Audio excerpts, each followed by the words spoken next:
Hey guys, this is our new segment called the 5%. That's right. What we're going to be doing during this segment is looking at, in Dungeons & Dragons, the critical successes and the critical fails that Ryan and I have experienced in our own homebrew campaign. And we know you guys are smart, but just in case you're still confused, 1 out of 20, that's 5%, which is why we call it that. Right. And so we're going to be looking at just the positives and negatives that go into any game, because oftentimes DMs and players can never truly prepare for those crazy critical fails or critical successes and how they can actually turn out in the game. Definitely. And we have a few campaigns going on, so it's not too difficult to draw on something. And just what you said, Ed, it's funny because the crit, the rolling a 1 was actually something the DM did. And so during our one campaign, my gnome wizard David, who may not be everyone's favorite gnome, he was fighting what kind of creature was it again? I believe we were fighting. We never actually officially got the name of it, but it was like this sludge monster. It was a sludge monster. It was like this pink goo, sludgy kind of thing. And so, during the last campaign. Oh, the last session, remember? Oh yes. No, I know you're thinking a different fight. So actually, no. We'll focus on the positive. We'll focus on the positive first. So, okay, that, and then I'll have to remember because my mind is like goo. So how about we just focus on positive? That's actually the positive. The elven wizard. That's what we were talking about. Yeah. And there were spectators.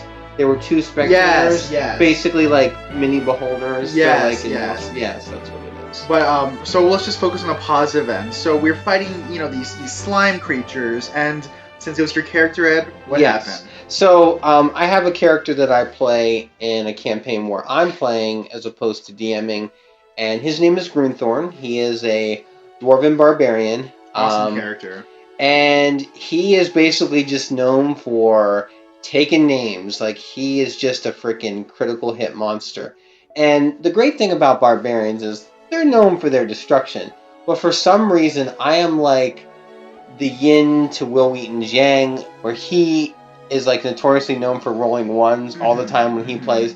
I'm pretty good when it comes to Grunthorn of getting critical hits. And I don't know what it is. It almost makes you like you're a barbarian, you rage, but it still makes you you're not like overly destructive in the entire environment, but rather in the battlefield itself. In the battlefield itself, yeah. So what happened was I rolled a critical. I rolled a d20. I rolled a nat 20. Nat 20, yeah. I got a critical hit.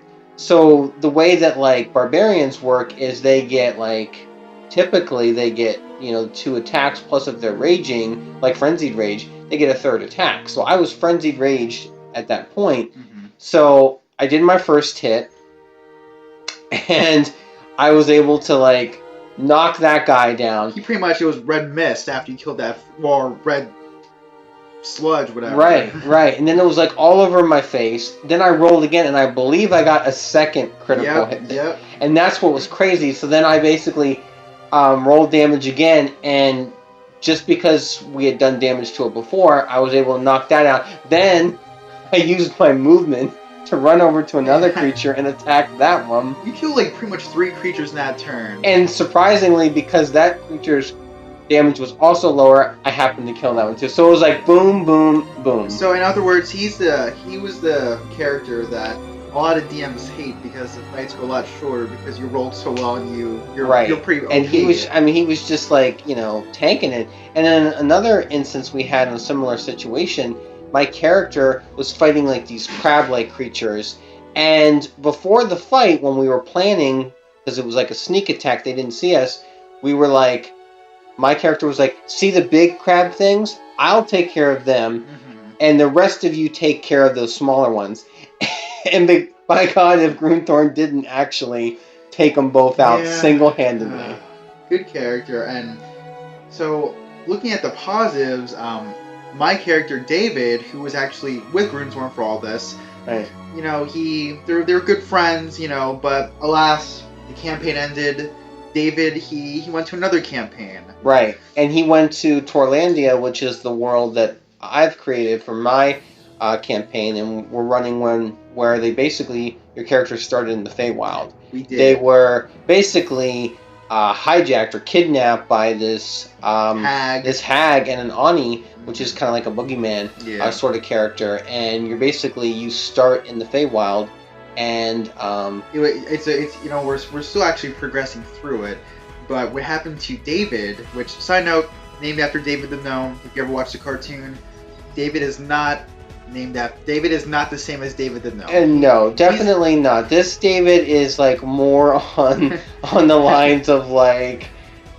He's like if David somehow survived 400 and he was so grateful that he was going to live his life in a raunchy fashion. I want to say dirty old gnome. He kind of is a dirty old gnome. Yeah. And I don't even want to say he's lovable. He's a character. He's just David. That's pretty much the best way. But we're fighting these beholder creatures. They're like these like beholder kind of like pincer creatures. I think there were 3 of them, right? There were 2 like beholders and there's a bigger one.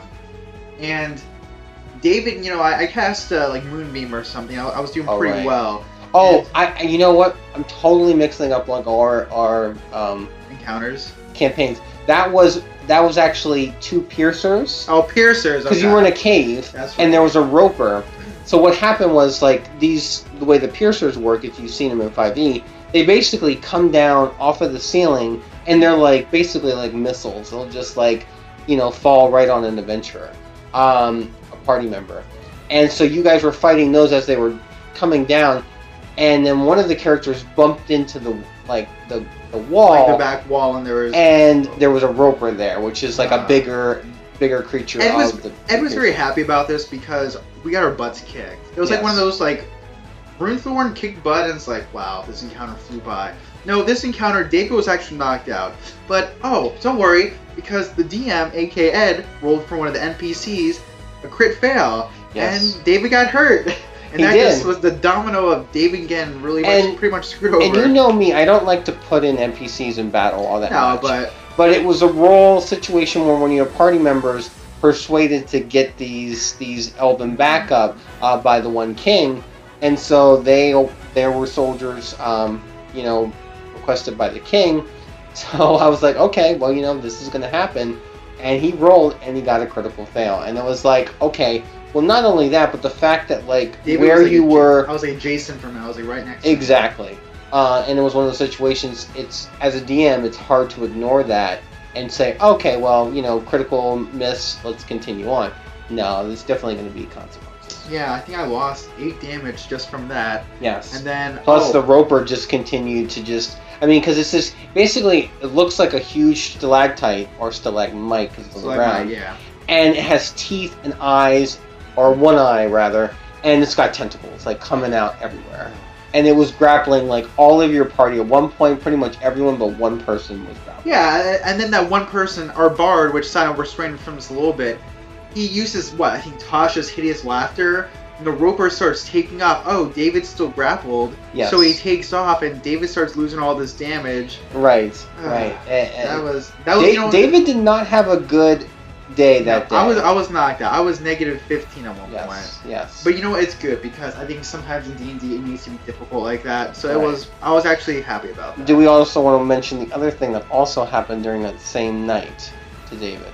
Oh, how about we will save that for next time. Yes. We'll just give a little more about that campaign. Maybe we'll even, before we have that campaign, we'll have just maybe a 5-minute recap to kind of give everyone a breakdown. But David was a character I wasn't really sure about, but he's becoming more interesting. I'll just say that. He is.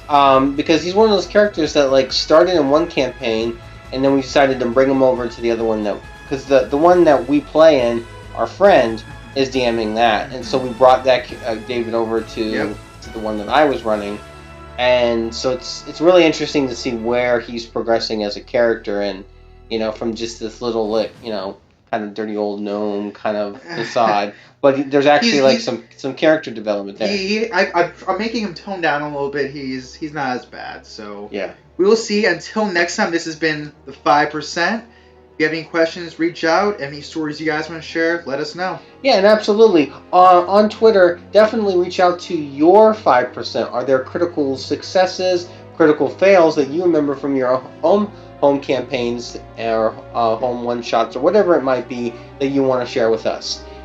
This is our, at least on Twitter, on the YouTube channel, our first since, like back in the day of our early seasons.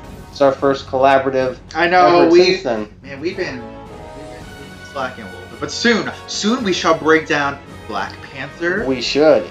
And we will. And then that also gets into the movie season because we have a bunch to review this year, including Deadpool, Avengers Infinity War, Solo, and Ant-Man. Ant-Man. Heck yeah. Yes. Alright, see you guys next time. Stay geeky. Peace.